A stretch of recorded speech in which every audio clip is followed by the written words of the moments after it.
Qué bonito que los niños nos acompañaron hoy, ¿verdad, hermanos? Que Dios bendiga a nuestros niños.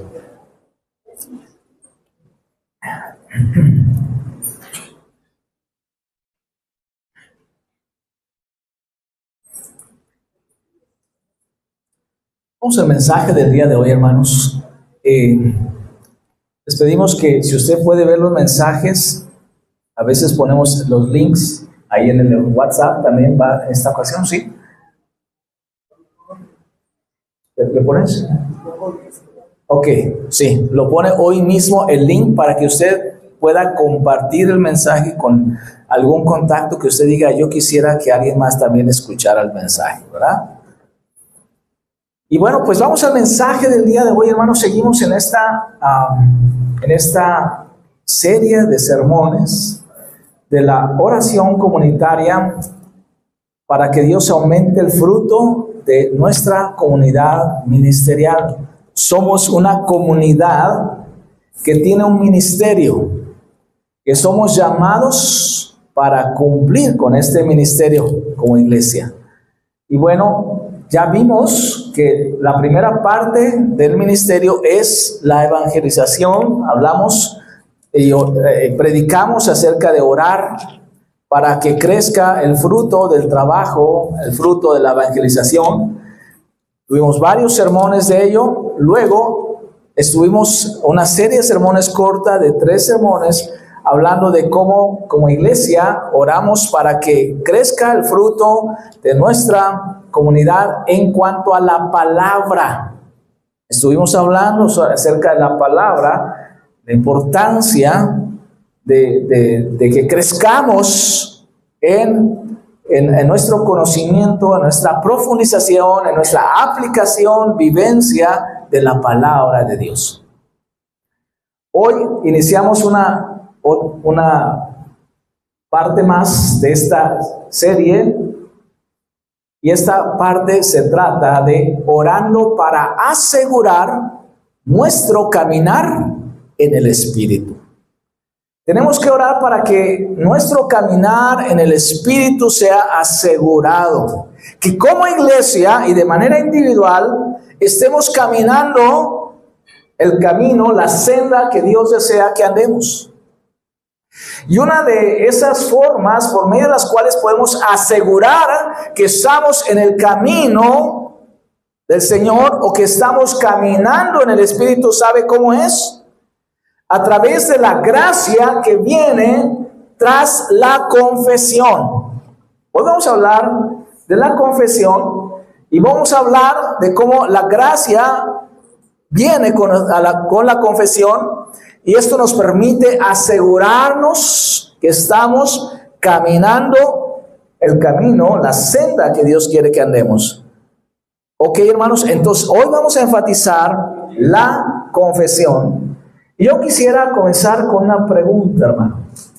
Hay muchas respuestas y vamos a ver algunas de ellas, pero yo quisiera que usted me dijera qué es lo que piensa. ¿Por qué nos cuesta trabajo confesar cuando hemos hecho algo malo? Déjeme explicarle. Iba a comenzar con otra pregunta. ¿te cuesta trabajo te cuesta trabajo confesar cuando te equivocas o haces algo malo? Lo dije, ¿para qué pregunto? A todos nos cuesta trabajo, ¿no es cierto? ¿Verdad? A todos nos cuesta trabajo confesar cuando nos equivocamos o cuando hicimos algo malo. Entonces dije, bueno, esa pregunta la voy a obviar. Y pasamos directo a la pregunta, ¿por qué nos cuesta tanto trabajo confesar? Por vergüenza, definitivamente. Eso es lo primero, qué vergüenza, qué pena confesar. ¿Qué más? ¿Por qué no confesamos? ¿Por qué? Soberbia, ahí está, no hombre, leyeron mis escritos, ¿verdad? ¿Qué más? Consecuencias, ¿verdad? Ahí viene, ¿no? Claro, no queremos confesar porque sabemos que va a haber consecuencia o va a haber un castigo, ¿verdad? ¿Algo más? Te pones en evidencia, ¿verdad? Claro, no, sí, cierto, sí, cierto. Bueno, miren, yo puse exactamente por vergüenza, por miedo al castigo, ¿verdad? Lo que vengan, las consecuencias. A veces sencillamente porque racionalizamos o minimizamos. Todos lo hacen, no fue tan grave, ¿para qué confesamos, no? O quizás, como dijeron ustedes, la soberbia, el orgullo, que nos hace tan complicado confesar o pedir perdón. Te voy a preguntar, ¿cuál de estos se aplica a ti? ¿Todos? ¿Todos? Quizás todos. Es parte de la naturaleza humana el que nos cueste trabajo confesar. La Biblia nos lleva hasta el mismo Génesis y desde el principio de la humanidad, cuando Adán y Eva pecaron, ¿qué hicieron cuando Dios los confronta? Escondieron y se empezaron a echar la culpa los unos a los otros, ¿no? Dice Adán, la mujer, la serpiente ya no hubo a quién le echar la culpa, ¿verdad? Ese es el problema que tenemos desde el origen de la humanidad. Nos cuesta trabajo, es parte de nuestra naturaleza humana y desde el mismo Génesis encontramos esta historia. Nos cuesta trabajo confesar. Ahora, ¿cuál argumento de estos es válido para no confesar a Dios? ¿Alguno de estos será válido para que no confesemos a Dios? Porque casi cuando hice la primera pregunta, casi pensamos en el aspecto de unos a otros, ¿verdad? De no confesar ante un hombre. Pero ¿qué pasa ante Dios? A veces también la vergüenza puede llevarnos a no querer confesar delante de Dios. Y la pregunta ¿es válido? Obviamente no. ¿Por qué? Porque la Biblia nos enseña que Dios nos conoce, que sabe todo lo que hicimos y ¿qué más? Que a pesar de ello nos acepta, nos ama y nos perdona. ¿Por qué la vergüenza nos va a ganar?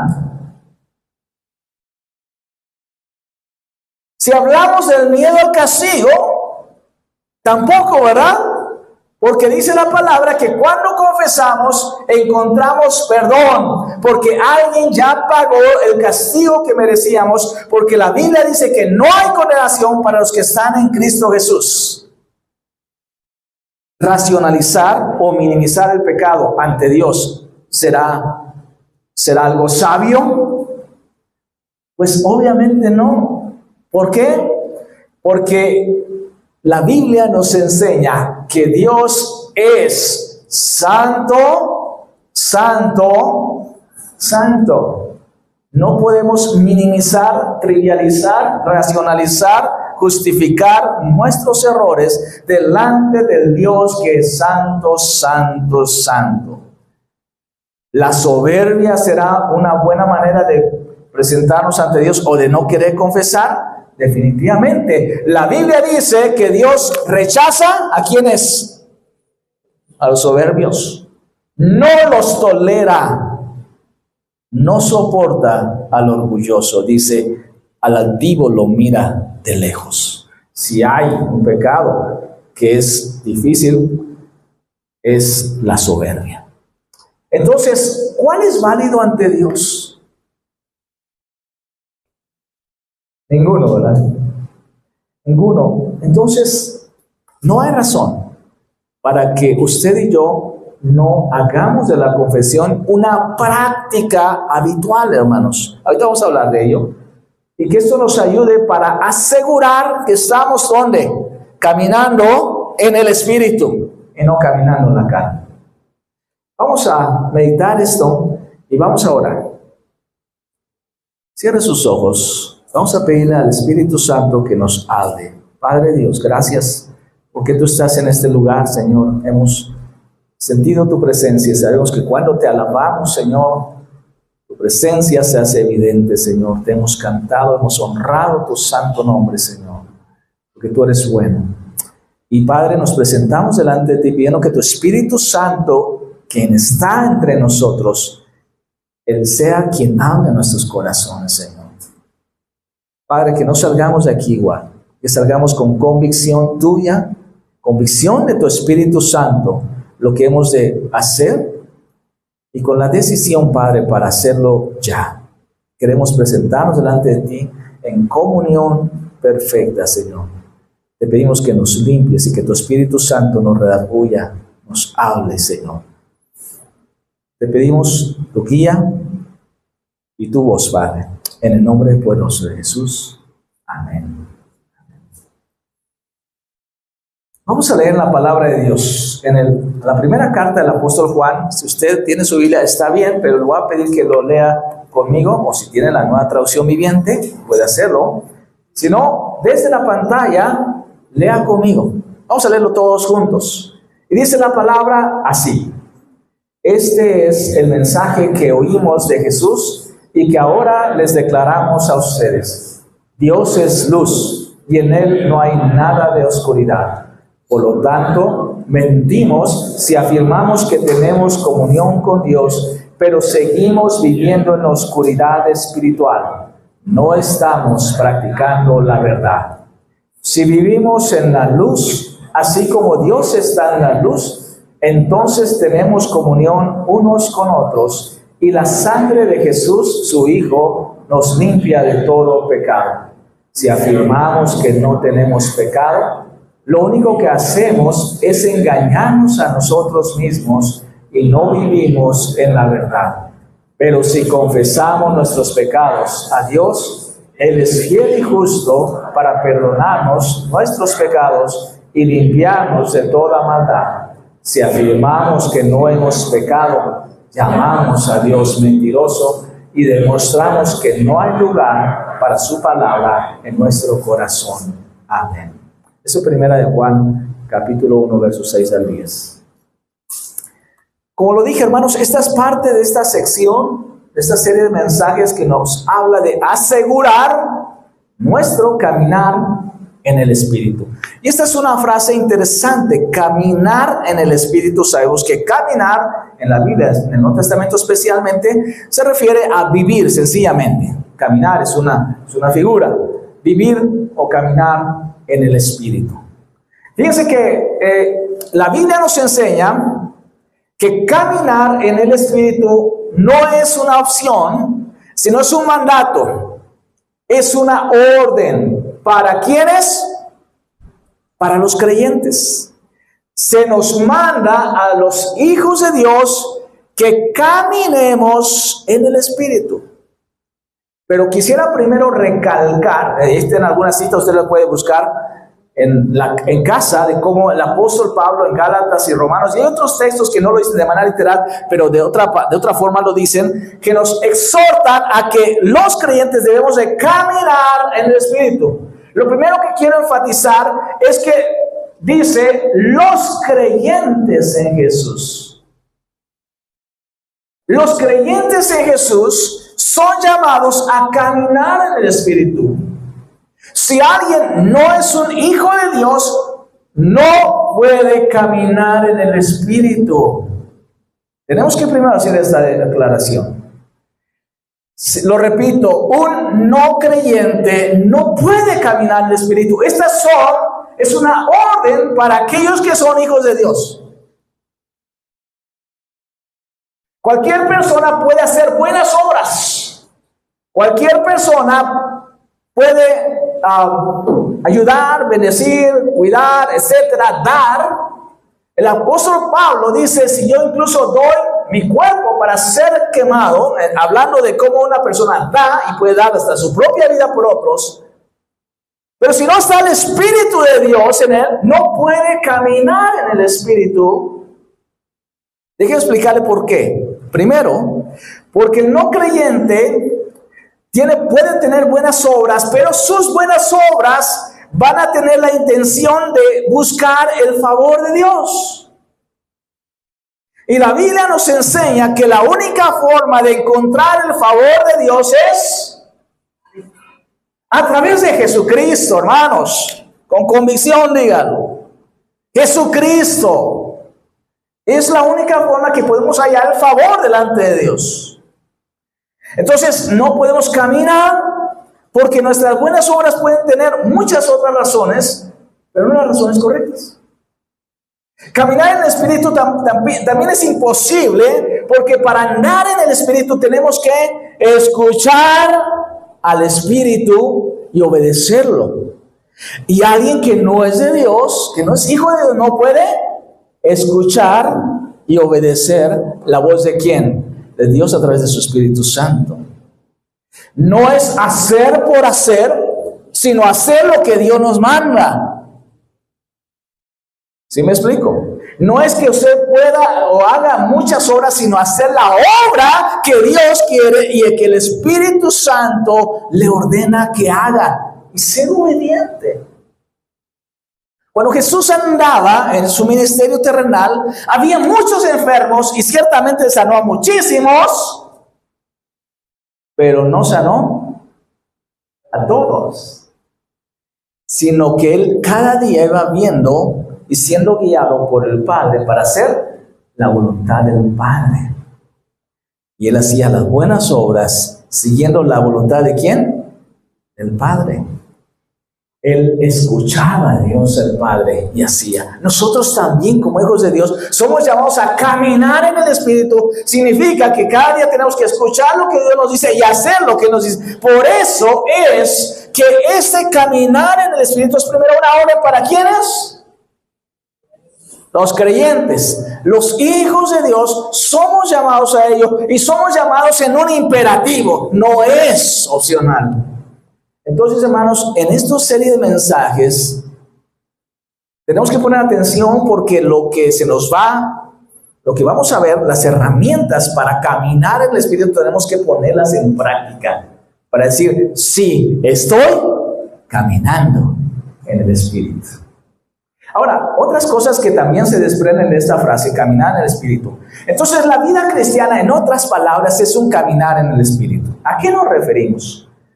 Primero, cuando hablamos de caminar, dije que caminar es vivir. Pero qué bonito que se usa la expresión o la figura de caminar, porque nos enseña que la vida cristiana y el caminar en el Espíritu no es una meta, sino una jornada diaria. Cada creyente es llamado a vivir cada día en ese recorrido, en esa senda, en esa jornada diaria. Yo me acuerdo que ahí en la Sierra Norte del Pueblo, cuando estaba yo trabajando como misionero, recuerdo que una hermana un día llegó muy triste. Es que me dicen, tenía poco asistiendo, es que mi familia pues me critica.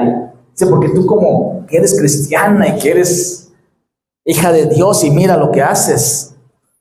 Y la criticaban mucho. Dice, hermana, es que usted tiene que entender que usted está en el camino. Y lo importante no es qué tan lejos ha llegado en ese camino, sino si está en el camino correcto. Porque la Biblia nos dice que hay dos caminos. El camino ancho que lleva a la muerte y el camino estrecho que lleva a la vida. Y quizá no habrá avanzado mucho, pero déjeme decirle, está en el camino correcto. Y bueno, gloria a Dios. Eso es lo que tenemos que entender. No hemos llegado. Estamos en ese proceso. Caminar en el Espíritu es un asunto de cada día. Entonces, pero también caminar en el Espíritu nos enseña que en ocasiones, si hablamos de caminar en el Espíritu, también en ocasiones podemos caminar, dice Pablo, en la carne. Ah, caray, ¿cómo? ¿Hay cristianos que pueden caminar en la carne? Sí, claro que sí. Y quizás todos en algún momento hacemos cosas o vivimos de tal forma que estamos caminando en la carne. Hay que reconocerlo. No es automático, hermano. Bueno, eso lo voy a decir ahora.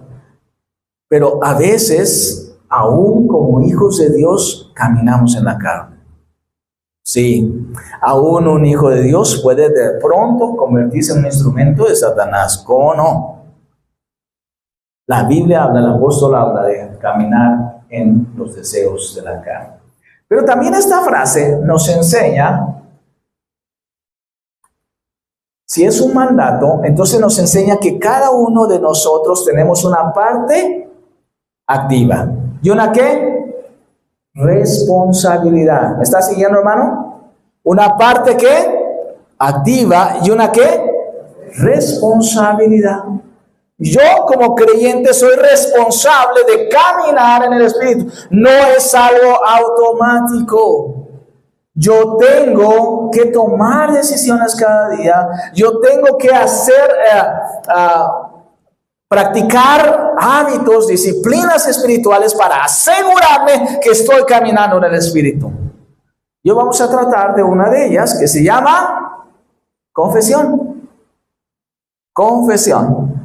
Entonces el mensaje es orando para asegurar nuestro caminar en el Espíritu por medio de la gracia que viene tras la confesión. Yo quisiera solamente responder a 3 preguntas. ¿Qué es la confesión? ¿Cuándo debo confesar? Y ¿cuáles son los resultados de la confesión? 3 preguntas. Así que vamos a comenzar. El texto dice, usted se sabe 1 Juan 1:9 de memoria, ¿verdad? ¿Qué dice? Que si confesamos nuestros pecados, Él es fiel y justo para perdonar nuestros pecados y limpiarnos de toda maldad. Yo creo que ese texto nos va a servir como fundamento para responder a estas preguntas. ¿Qué es primero la confesión? Aquí dice que si confesamos. Y vamos a comenzar con esta palabrita de confesar. Y fíjense que vamos a verla etimológicamente, es decir, el origen de esta palabra confesar. La palabra confesar significa, o es en el idioma original, homologueo. Homologueo. Y bueno, pues ya usted dice, bueno, homos significa lo mismo, ¿verdad? Homos.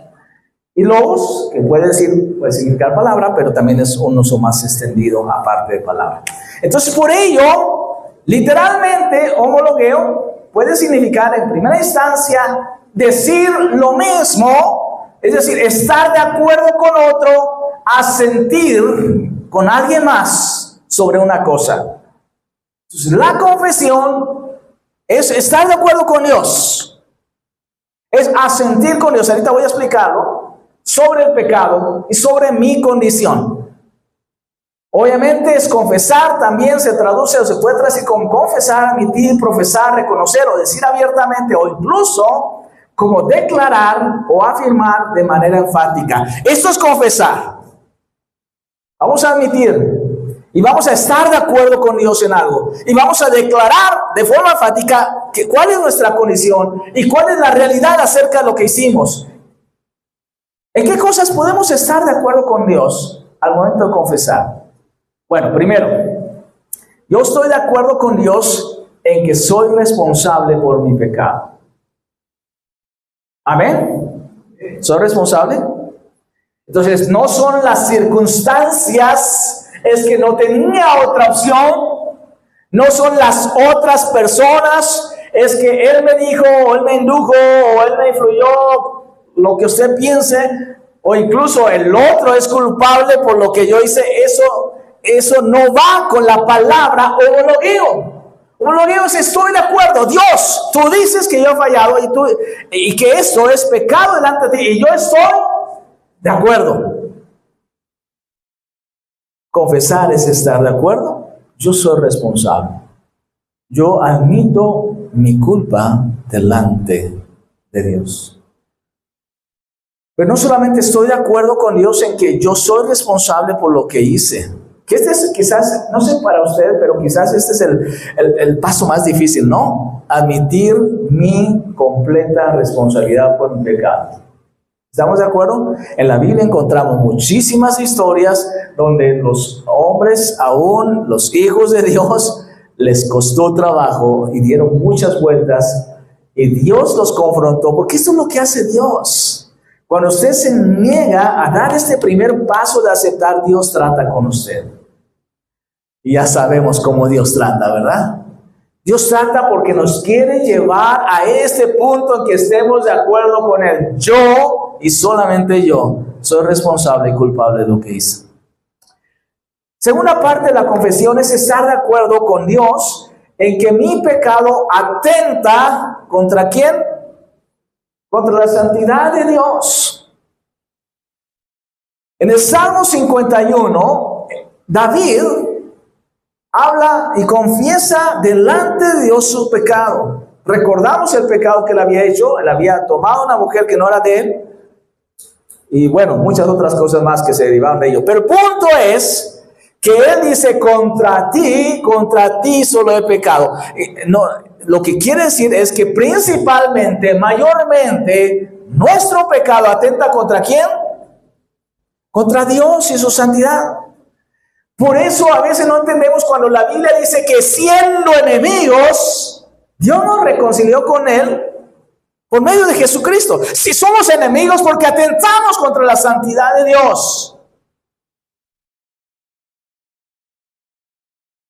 Y hay varios errores a veces doctrinales que aquí en este texto, si usted va a 1 de Juan 1, versos anteriores 5 y 6, nos aclara el apóstol Juan. Primero, un error doctrinal que incluso en los tiempos de Juan ya existía, era pensar que mi pecado no afecta mi comunión con Dios. En la forma de pensar griega, el cuerpo pues se desechaba, el cuerpo se moría, el cuerpo se deshacía, así que pues total, había dos extremos, los que eran, que guardaban su cuerpo y eran muy estrictos, eran bueno, y los otros, ¿verdad? Que pues, total el cuerpo se va a destruir, entonces dale vuelo a la hilacha, ¿no? Porque Dios lo que interesa es ¿qué? El alma, decían los griegos, lo cual no es correcto en la palabra de Dios. Ok, esa es una filosofía griega. Usted no diga lo que le interesa a Dios es el alma, no, Dios le interesa toda su vida, ¿ok? Pero en esa filosofía ellos decían, entonces, pues mi alma es de Dios. Y lo que a veces hago con mi cuerpo no afecta mi espiritualidad o mi relación con Dios. Fíjense bien cómo dice en versículos 5 y 6, Juan aclara, este es el mensaje que oímos y que les declaramos, Dios es luz y no hay nada de oscuridad en él. Por lo tanto, si afirmamos que tenemos comunión con Dios, pero si seguimos en oscuridad espiritual, no estamos practicando la verdad. No puede ser posible. Sí afecta nuestra comunión con Dios, claro, porque Él es luz. Entonces el primer error doctrinal, debemos de tener cuidado. Dios se interesa por todo tu ser. Y todo aquello en lo cual fallamos afecta, claro, tu comunión con Dios. Y el segundo error es Juan 1.8 dice, por ejemplo, el apóstol Pablo, si afirmamos que no tenemos pecado, lo único que hacemos, ¿qué? Es engañarnos. Fíjense bien, escúcheme. Usted dirá, ¿a quién se le ocurre decir que no hay pecado, que no es pecado? Fíjense que sí los hay. Sí hay corrientes doctrinales. Me invitaron ahora a una conferencia en México de un grupo pseudo cristiano que afirma esto. Cuando tú eres cristiano, a partir de que recibiste a Jesucristo, ya no hay pecado en tu vida. ¡Wow! Pues obviamente podemos rechazar fácilmente esa idea, pero eso es en la cuestión doctrinal. Pero a veces nosotros como creyentes pareciera que lo creemos. ¿Sí me explico? Es decir, entendemos que hay pecado y que todos pecamos y que yo soy pecador, pero si no hago confesión, es como si estuviera diciendo, pues yo ni peco, o mis pecados son así. ¿Sí me explico? En la práctica, somos como uno de ellos. Y estos son errores doctrinales que tenemos que corregir y entender que mi pecado sí afecta mi comunión con Dios y debo asegurarme de que estoy caminando ¿en qué? En el Espíritu, hermanos, caminar en el Espíritu. Entonces, esta es la segunda cosa en la que yo tengo que estar de acuerdo con Dios. La tercera cosa, debo estar de acuerdo con Dios en que mi pecado atenta contra el llamado santo de Dios para mi vida. ¿A qué me refiero? Me refiero a que el compromiso a la vida santa, fíjense, yo lo puse así.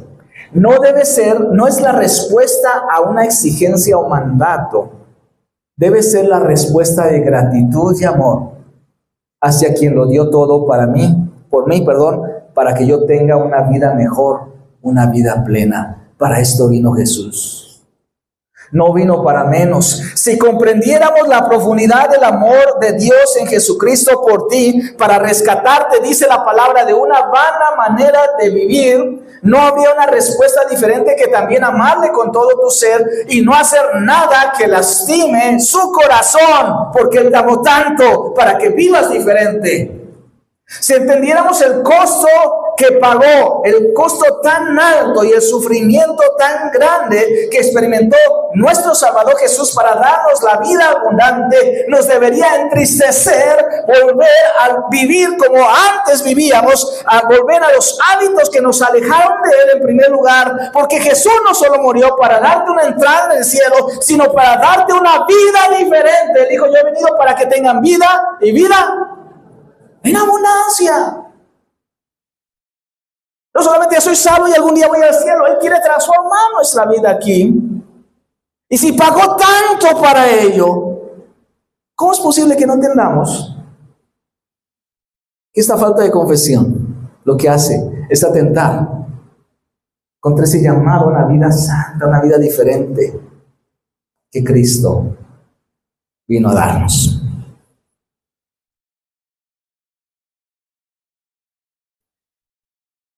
Deberíamos responder no porque necesitamos, sino porque queremos, porque lo amamos, porque nos convenció su amor por nosotros. Y finalmente yo debo estar de acuerdo con Dios en que yo fallé, pero Jesús ya pagó por mi pecado. La confesión no termina conmigo y con el reconocimiento de mi maldad, sino que me lleva hasta la gracia y donde yo acepto que la única manera de borrar ese pecado es la perfecta y completa obra de Jesús. Ya no tengo que castigarlo. Cuando yo confieso, sí estoy consciente de que soy responsable. Estoy consciente de que atenté contra la santidad de Dios y contra ese llamado que Él me hizo. Pero también estoy consciente y acepto que yo no puedo pagar por mis errores ni lamentarlos por siempre. Porque a veces hay cristianos así, que aún después de haber pedido perdón, no se sienten perdonados. Que después de haber confesado, no se sienten libres. Entonces no he entendido. La confesión me lleva hasta el punto de aceptar que Jesús pagó todo por mí en la cruz. Yo soy libre de condenación. Ahora sí entendí lo que es confesar. Amén. Entonces, eso es confesar. Es estar de acuerdo con Dios en esas cosas. Ahora, la segunda pregunta es: ¿cuándo debemos de confesar? ¿Verdad? ¿Cuándo? Vuelvo al verso de 1 Juan 1:9, que dice que si confesamos nuestros pecados, Él es fiel y justo para perdonar nuestros pecados y limpiarnos de toda maldad. Ahorita voy a explicar por qué. Porque vuelvo a tomar este mismo texto. Pero, ¿cuándo debemos de confesar? Lo primero que yo podría decir es: debemos de confesar a Dios cuando fallamos inmediatamente que nos damos cuenta de nuestro pecado. Inmediatamente.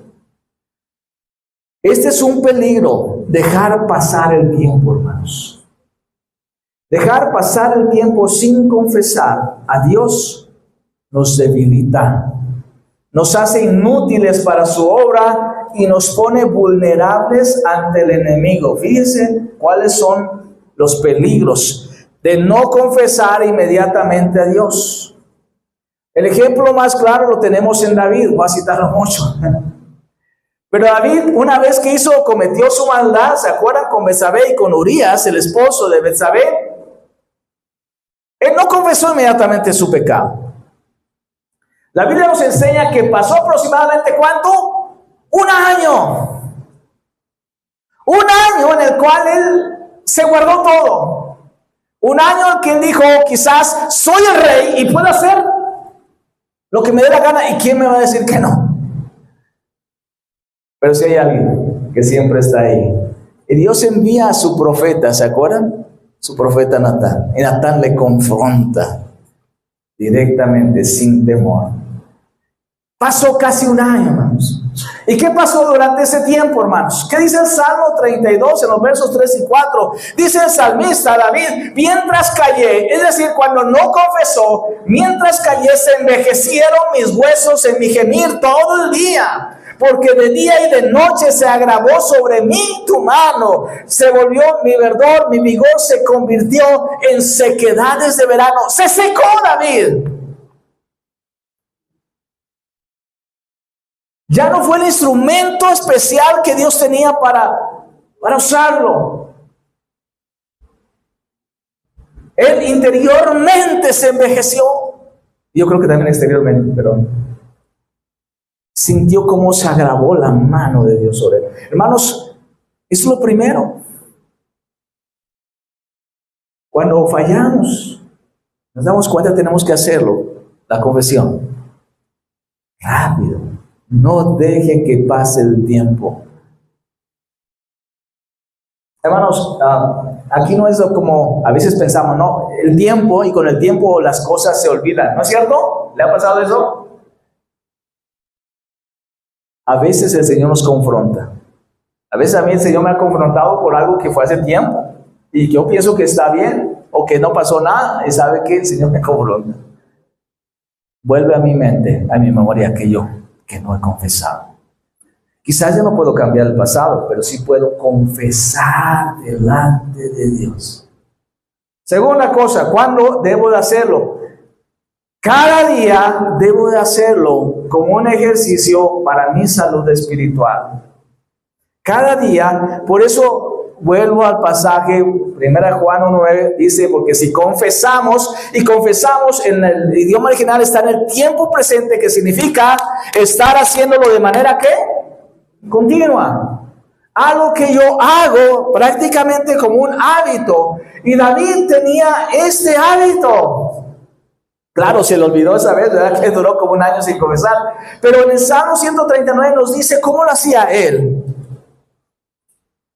Estos versos son algunos de mis favoritos de los Salmos. Salmo 139, versos 23 y 24. Porque David dice: examíname, oh Dios, ¿se acuerdan? Y conoce mi corazón. Pruébame y conoce ¿qué? Mis pensamientos, y ve si hay en mí camino de perversidad, y guíame en el camino eterno. David no se confiaba. No se confiaba en sí mismo. Por eso le pedía a Dios que lo examinara. Le pedía a Dios que le mostrara.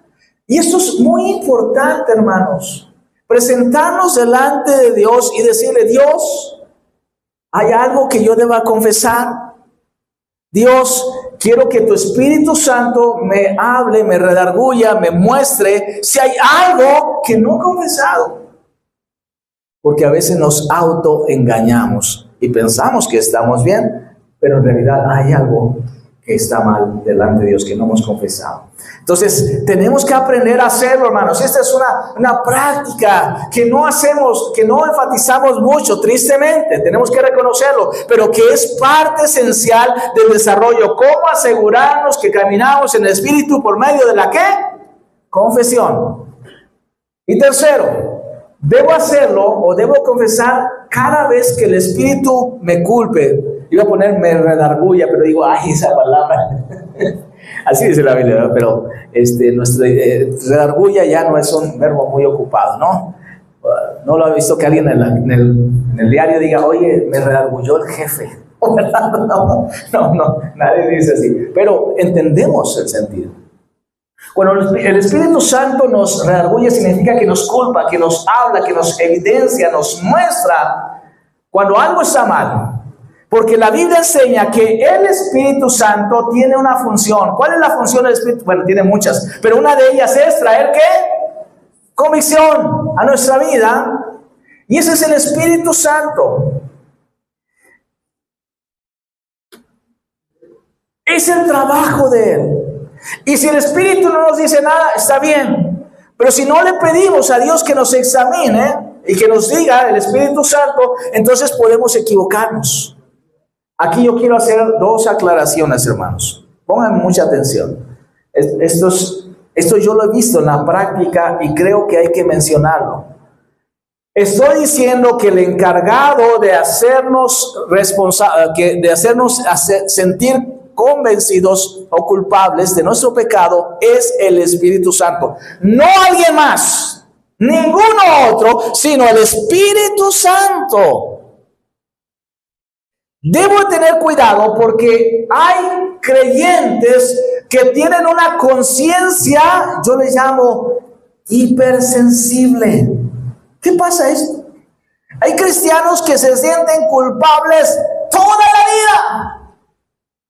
Hay cristianos que se sienten pecadores toda la vida, que no saben incluso ni siquiera qué cosa han hecho mal, pero piensan que están mal. Cuando estamos en Cristo, somos llamados a vivir libres de condenación, a disfrutar la vida cristiana. Pero hay cristianos cuya conciencia es hipersensible, quizás por la crianza que tuvieron, quizás de padres muy estrictos, quizás alguna experiencia traumática, pero a algún punto nuestra conciencia se vuelve hipersensible. Cuando sientes que eres una mala persona, pero no sabes por qué te sientes así, es porque tienes realmente una conciencia hipersensible. Cuando tienes un sentir general de que no eres un buen cristiano, pero no me dices específicamente por qué lo piensas, es más bien tu conciencia hipersensible. Cuando después de confesar y de pedir perdón todavía te sigues sintiendo mal, ese no es el Espíritu Santo, hermano. ¿Me estás entendiendo? El Espíritu Santo trae convicción de pecado. Pero cuando confesamos, ¿cómo nos sentimos? Libres, llenos de gozo. Ahí te lo voy a mencionar otra vez, pero el punto es que el que hace la obra es el Espíritu Santo. Y cuidado, porque incluso Satanás puede estar involucrado cuando no es el Espíritu Santo y yo me siento culpable. Satanás significa adversario, pero también significa acusador. Diablo significa calumniador. Pues qué más, ¿no? Otra forma de acusar. La Biblia en el libro de Apocalipsis lo llama el acusador de los hermanos. Desde los tiempos antiguos, desde Job, en los tiempos patriarcales, hasta en el libro de Apocalipsis, Satanás se ocupa de acusar a los hijos de Dios. El Espíritu Santo sí nos redarguye, hermanos, pero nos redarguye de forma específica. Eso fue lo que hiciste mal, y sin hacernos sentir temor de ser rechazados por Dios. Y nos da su paz cuando confesamos. Ese sí es el Espíritu Santo. Y gloria a Dios, porque Él nos guía a toda verdad. Amén. Sí, pídale a Dios su guía, pero que sea el Espíritu Santo y lo redarguya. Esto lo encontramos en 1 Juan 3:19, nos explica esto mismo. Fíjense cómo lo dice Juan, el mismo Juan que estamos nosotros hablando. Dice, en esto sabemos que somos de la verdad y tenemos nuestro corazón confiado delante de Él. Somos de la verdad, somos hijos de Dios, pertenecemos a Él para siempre. En caso de que nuestro corazón nos reprenda, ahí a veces viene la conciencia hipersensible, mayor es Dios que nuestro corazón. ¿Ok? ¿Quién es mayor? Dios y su Espíritu Santo. Bueno, y si nuestro corazón no nos reprende, pues debemos de tener ¿qué? Paz. ¿Ok, hermanos? Entonces, cuidado con esa forma incorrecta de sentirnos culpables. Usted debe confesar, pero confesar en particular. Usted debe decir, Señor, lamento, te pido perdón, confieso que hablé mal a mi hermano. No diga que soy muy pecador, no. Hablé mal a mi hermano. Hice un chisme, ¿verdad? O grité a tal persona, o hice tal cosa. Bueno, eso sí es la obra del Espíritu Santo, nos redarguye de manera específica. Finalmente, porque a veces sí, yo he escuchado muchas veces, ¿ha escuchado esa oración? Dice, y si de casualidad pequé, te pido que me perdones. Vamos a estar orando así, hermanos. No podemos decir, si hubiere cometido pecado, Dios perdóname. Esa no es confesión. La confesión, dijimos, debe ser específica, porque el Espíritu Santo nos llama a eso. Finalmente, tercera pregunta, ¿cuáles son los resultados de confesar? ¿Qué dice? Si confesamos nuestros pecados a Dios, Él es fiel y justo. Qué impresionante. Fiel y justo, ¿para qué? Perdonarnos nuestros pecados y limpiarnos de toda maldad. Qué maravilloso, qué maravilloso. Pero quisiera hacer énfasis primero, dice, Él es fiel y justo. Qué increíble, hermanos. Fíjese bien. Cuando usted confiesa delante de Dios, Dios es justo. A ver, yo le pregunto, si usted va contra alguien, con un juez, y le dice, reconozco que yo cometí tal error, si el juez es justo, ¿qué va a hacer? A castigarlo, a declararlo culpable, ¿verdad? Aquí la justicia de Dios se aplica de forma diferente. Dios es justo, pero nos aplica la justicia ¿de quién? De Jesús. Cuando usted confiesa, Él es fiel porque Él promete y lo cumple, y Él es justo. En lugar de darnos lo que merecemos, nos atribuye la justicia de Dios, y así no solamente es justo, sino bueno, misericordioso y perdonador. Gloria a Dios, porque Él es el justo y el que justifica, como dice la palabra. Pero ¿cuáles son los resultados? Dice, para perdonarnos y para limpiarnos de toda maldad. Lo voy a decir rápidamente dos. Yo lo dividí en dos solamente, pero hay mucho. En primer lugar, vas a experimentar el gozo del perdón y la limpieza. El gozo del perdón y la limpieza. Hermano, el cristiano no es aquel que ves que soy un pecador. No. Sí, somos pecadores, pero confesamos, y Él promete que perdonar y limpiar. No hay gozo más profundo, ni paz más perfecta que saber que Dios nos ha perdonado. Amén. Le voy a repetir, a mí esto me emociona. No hay gozo más profundo, ni paz más perfecta que saberse perdonado por Dios. Amén. ¿Usted ha sido perdonado? ¿Está viviendo y experimentando el gozo del perdón y la limpieza? ¿O todavía se siente culpable? No se puede comparar con todo el tesoro del mundo, y no se puede comparar con ninguna dicha terrenal. El Salmo 32, una vez más, dice la palabra, el salmista, ¡qué alegría! ¡Qué alegría para aquellos a quienes se les perdona la desobediencia, a quienes se les cubre el pecado! Sí, qué alegría para aquellos a quienes el Señor borró la culpa de su cuenta, los que llevan una vida de total transparencia. Eso es lo que dice David. Si hay algo que debe producir el perdón por causa de la confesión, es gozo, paz. Es lo que dice aquí el himnólogo de cuando escribe ese salmo de alcancé salvación, donde dice, ya de paz inundada esté mi senda, o cubra la humedad de aflicción, cualquiera que sea mi suerte. Yo voy a decir, alcancé salvación, estoy en paz con Dios, aleluya, dice la última frase del himno, estoy bien con mi Dios, punto. Lo demás no me interesa. Bueno, es que no me interesa, pero pasa a segundo plano. Ese es el primer fruto, hermano.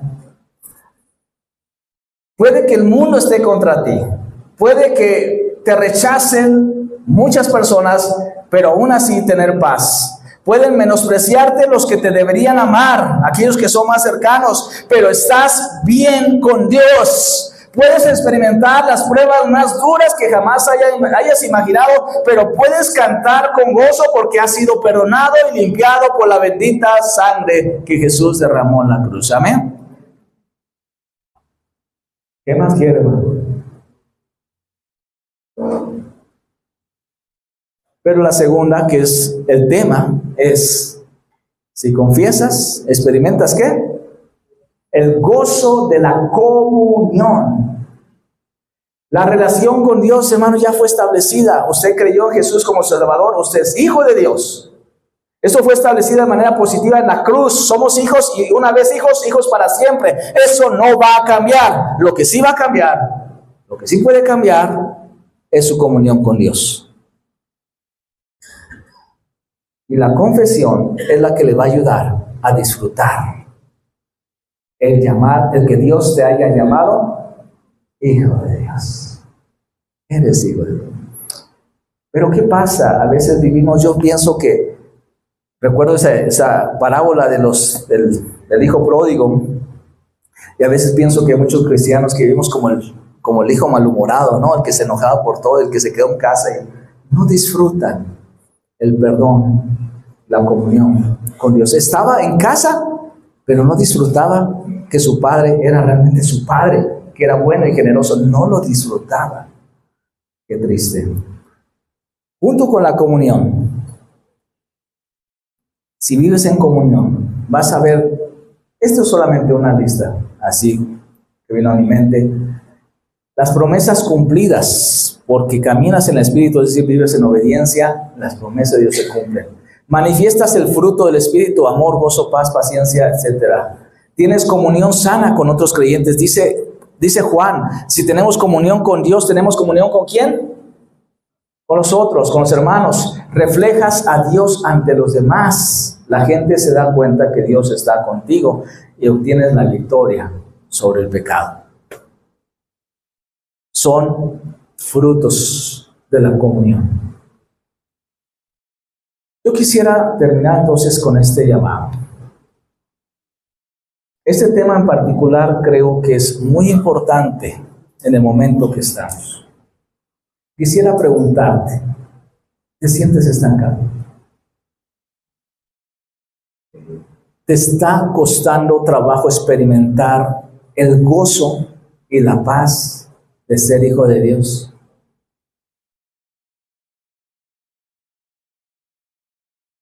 ¿No estás experimentando el cumplimiento de las promesas de Dios?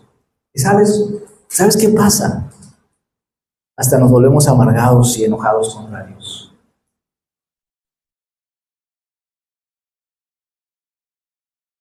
Y estamos esperando que Dios cambie las circunstancias, cuando Dios, ¿sabes qué está esperando? Que tu corazón se quebrante y que confieses. No siempre es así, pero quizás es porque no estás caminando en el Espíritu. ¿Y cómo podemos comenzar? Comienza por esto. Pregúntale a Dios, Dios, ¿hay algo que yo deba de confesar? O si ya lo sabes, toma la decisión de decir, voy a ponerme a cuentas con Dios. A dejar todo a un lado, vergüenza, temor. ¿Hay algo? ¿Sabes? Dios no te va a permitir que sigas adelante hasta que arregles con Él. Porque es tu Padre y te ama. Tú eres su hijo. Así es Dios. Entonces, no debemos detenernos. De forma personal, Dios lo ha hecho conmigo. Y quiero invitarte a que lo vivamos como iglesia. También es una oración comunitaria. Creo que como iglesia hay cosas que debemos de reconocer. Así que decide hoy vivir la gracia de la confesión y asegurar que estás caminando en el Espíritu cada día. Y cierro con esto. Como dije hace rato, caminar en el Espíritu es para los creyentes. Si todavía no has invitado a Jesús, has creído, te has entregado totalmente a Él como tu Salvador y Señor, de hecho, ahí comienza por reconocer tu pecado y Dios que está llamándote. Yo quiero que oremos y que el Espíritu Santo traiga a nuestra mente aquello que hemos hecho y que le ha ofendido.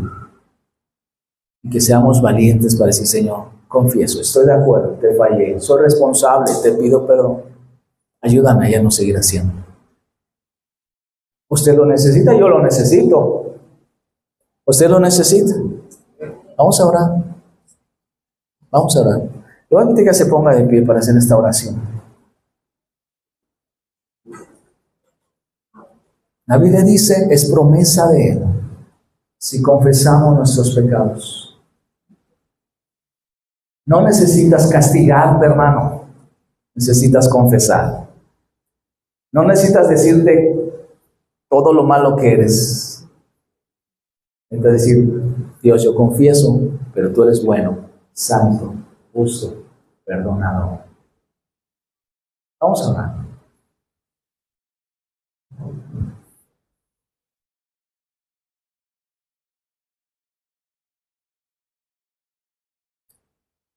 Bendito Padre Celestial,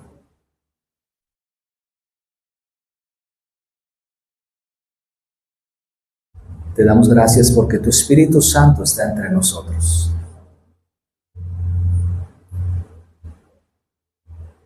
Y hoy reconocemos nuestra necesidad de ti. Y queremos venir hasta tu presencia, Señor, para confesar aquello que hemos hecho, que te ha ofendido, que te ha lastimado, que ha lastimado tu corazón y que ha ofendido tu santidad.